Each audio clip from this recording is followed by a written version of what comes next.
નમસ્કાર મિત્રો, તો ફરીવાર તમારું મારા એક નવા વિડીયોની અંદર હાર્દિક સ્વાગત છે। તો હું આજે આવી ગયો તો ચામુંડમાના દર્શન કરવા માટે ઊંચા કોટડા, અને તમને હમણાં દર્શન કરાવું માતાજીના છે દરિયો। તો ચાલો તમને માતાજીના દર્શન કરાવું। ઊંચા કોટડા ચામુંડમાનું એક મુખ છે, બે મુખ ચોટીલા છે। બધા ચામુંડમાના દર્શન કરી લો। જય ચામુંડમાં।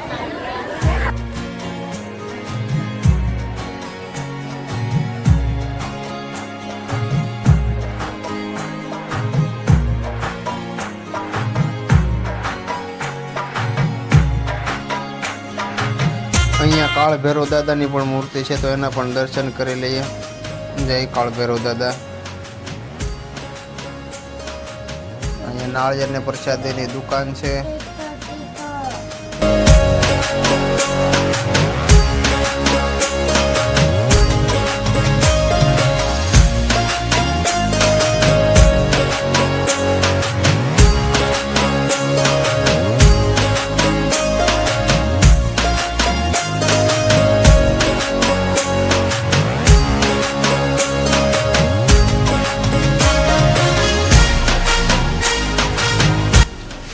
અહીંયા બધી પ્રસાદીની ને રમકડાની ને બધી દુકાન છે। અહીંયા ચશ્મા, માતાજીની ચૂંદડી, રમકડા બાળકો માટેના બધી દુકાન છે। માતાજીની છબી માટેની પણ દુકાન છે, લાઇટવાળી છબી પણ તમને મળી જશે। બધી જ દુકાનો અહીંયા છે। જુઓ તમે આ કેટલા બધા રમકડા છે। નીચે આવ્યા તમને તો આ પાછી ઘોડી ભેગી થઈ ગઈ, કેવી છે કોમેન્ટમાં જરાક જણાવજો। પછી અમે ઊંચા કોટલાથી આવી ગયા સીધા જ બજરંગદાસ બાપાના મંદિરે બગદાણા માટે। બગદાણા બજરંગદાસ બાપાના દર્શન કરવા માટે અમે સીધા પહોંચી ગયા છીએ। જો તમે જોઈ શકો છો, આ છે મેન ગેટ। અહીંયા પણ કાળ ભૈરવ દાદાનું મંદિર છે બગદાણામાં, તો પણ તમે અહીંયા પણ દર્શન કરી લઈએ આપણે કાળ ભૈરવ દાદાના। તમે પણ કરી લો દર્શન। બગદાણા તમે કેટલા લોકો આવ્યા છો જરાક જણાવજો। બાપા સીતારામના દર્શન કોણે કોણે કર્યા છે?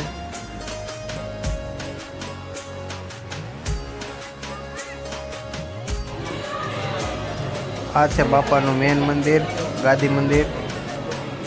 જય બજરંગદાસ બાપા। બાપા સીતારામના દર્શન કરીને બધા કોમેન્ટમાં બાપા સીતારામ જરૂર લખી નાખજો।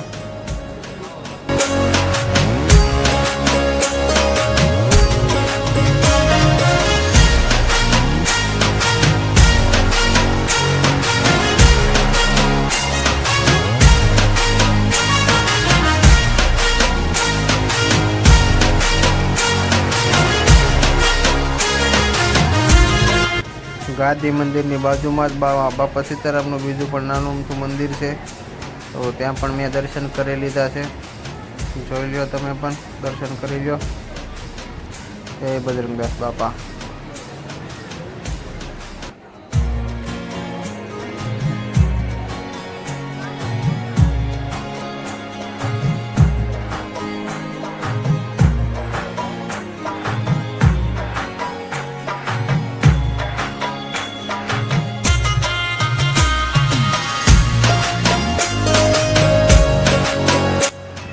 ત્યાંથી આવી જાઓ સીધો જ પાછળ એક બાપા સીતારામનું મંદિર આવેલું છે પાછળના ભાગમાં, ત્યાં દર્શન કરવા માટે। આ વડલાની અંદર કેટલાને બાપા સીતારામના દર્શન થયા છે જરાક જણાવજો।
પછી દર્શન કરીને હું નીકળી જાઉં બસમાં ઘર તરફ.